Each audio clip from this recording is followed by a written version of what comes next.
नमस्कार, आपके साथ मैं हूं आदित्य कुमार। जौनपुर में खेल मंत्री के होते हुए एक खिलाड़ी की निर्मम तरीके से हत्या कर दी गई और उस खिलाड़ी का नाम था अनुराग यादव। वही अनुराग यादव जो शायद जौनपुर से लेकर पूरे प्रदेश और फिर देश के नाम को आगे बढ़ाता, लेकिन वो अब इस दुनिया में नहीं है। गिरीश चंद्र यादव जो कि वहां के खेल मंत्री भी हैं और जौनपुर के निवासी भी हैं, उनकी नैतिक जिम्मेदारी बनती थी कि इस मसले को वो त्वरित तरीके से एक्शन में लेते, लेकिन इतना विलंब हो जाएगा ये शायद हमने और आपने भी नहीं सोचा होगा। क्योंकि कहते हैं कि अगर नेता और मंत्री तत्परता दिखाएं, विधायक तत्परता दिखाएं, तो कार्य में भी तेजी दिखाई देती है। लेकिन अनुराग यादव के मामले में जिस तरीके का मामला, उस तरीके की कार्रवाई नहीं होती दिखाई दी।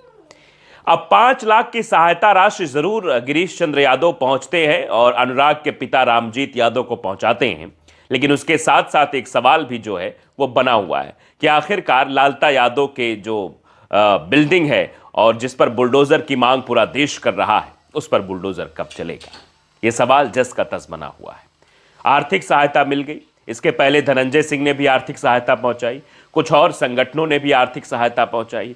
आर्थिक सहायता से परिवार को थोड़ा ढांढस तो बन जाता है कि देश और दुनिया में उनके बेटे को चाहने वाले, उनके बेटे से प्यार करने वाले और शायद उसकी हत्या के बाद अनुराग के पिता के साथ खड़े होने वाले लोग हैं। लेकिन जब तक वो घर खड़ा हुआ है, तब तक अनुराग के पिता और अनुराग की बहनें अपने आप को असहज जरूर महसूस कर रही हैं और डरी हुई खुद को महसूस कर रही हैं, क्योंकि साम्राज्य जिसका बन जाता है उस साम्राज्य को फिर से पुनः स्थापित कर सकता है और आने के बाद किस तरीके का वहां पर तांडव करेगा, ये तो वक्त ही बताएगा और ये सब भविष्य के गर्भ में है। लेकिन जब वो जगह ही नहीं रहेगी जिस जगह की वजह से अनुराग यादव आज हमारे बीच नहीं है, उस जगह को और उस बिल्डिंग को जब तक समाप्त नहीं कर दिया जाएगा, तब तक मुझे लगता है कि ये अनुराग यादव की आत्मा को शांति नहीं मिलेगी। आज पहुंचे थे गिरीश चंद्र यादव, डीएम साहब दिनेश चंद्र भी पहुंचे थे और पीड़ित परिवार के पास पहुंचे। पिताजी फिर उसी तरीके से जैसे वो सबको देखकर भावुक हो जाते हैं, वो गिरीश चंद्र यादव को देखकर भी भावुक उठे। इन तस्वीरों को देखकर आप ये अंदाजा लगाइए, गिरीश चंद्र यादव से लिपट कर रोने लगे अनुराग के पिता और गिरीश चंद्र यादव कहते हैं चुप रहिए, शांत रहिए। उसके बाद वहां बैठका लगता है, चेक थमाया जाता है, पीड़ित परिवार को न्याय का भरोसा दिलाया जाता है। ठीक है मंत्री जी, आपकी बात भी ठीक है। आप कह रहे हैं कि इस मसले पर त्वरित एक्शन हुआ, इस मसले को गंभीरता से लिया गया, लेकिन आपको यह बात जरूर समझनी पड़ेगी कि भ्रष्टाचार की भेंट चढ़ गया अनुराग यादव, पुलिस की लापरवाही की भेंट चढ़ गया अनुराग यादव, शासन प्रशासन राजस्व की लापरवाही की भेंट चढ़ गया अनुराग यादव। इस बात को भी आपको स्वीकार करना होगा। खैर, वो अलग बात है, उन सवालों पर भी हम बात करेंगे, उन पर भी चर्चा करेंगे। लेकिन जब गिरीश चंद्र यादव वहां पहुंचते हैं तो किस तरीके से पूरे मामले को लेकर कहते हैं कि एक्शन किस तरीके से हुआ, उसके बारे में भी जरा आप उनका बयान सुन लीजिए। सुनिए क्या कहा गिरीश चंद्र यादव ने। वो कहा था कि सरकार हमारी पूरी इनके साथ खड़ी है इस दुख संकट की घड़ी में, और हमारे जिलाधिकारी महोदय, पुलिस अधीक्षक महोदय, सब लोगों ने इस घटना को भी बहुत गंभीरता से लिया था, त्वरित कार्रवाई भी किया था।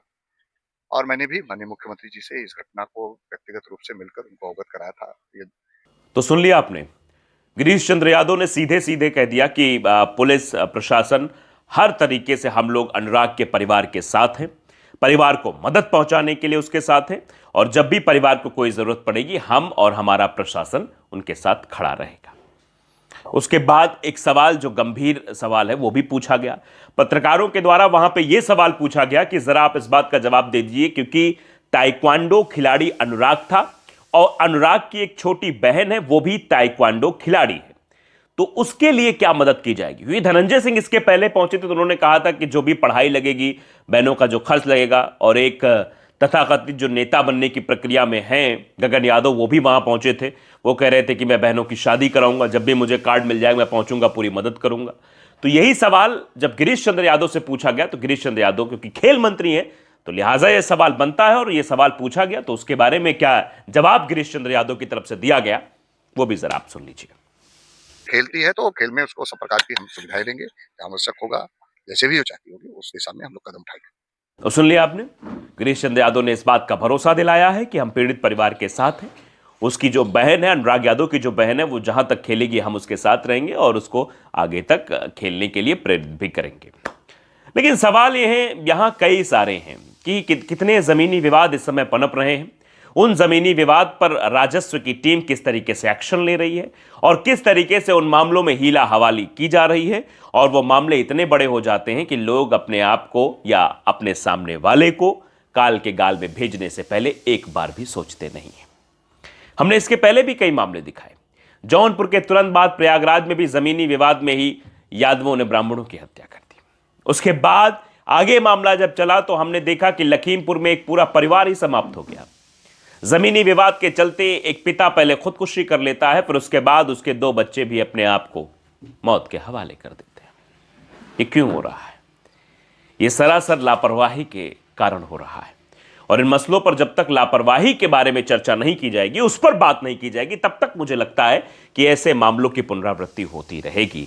इन मामलों की पुनरावृत्ति अगर रोकनी है, इन मामलों पर दबिश बनानी है, तो राजस्व टीम को टाइट होकर काम करना पड़ेगा और तुरंत इस मामले में फैसला सुनाना पड़ेगा, क्योंकि जो ऐसी रणनीति बना रहे हैं, जो ऐसी योजना बना रहे हैं, वो ऐसी योजना भी ना बना पाए।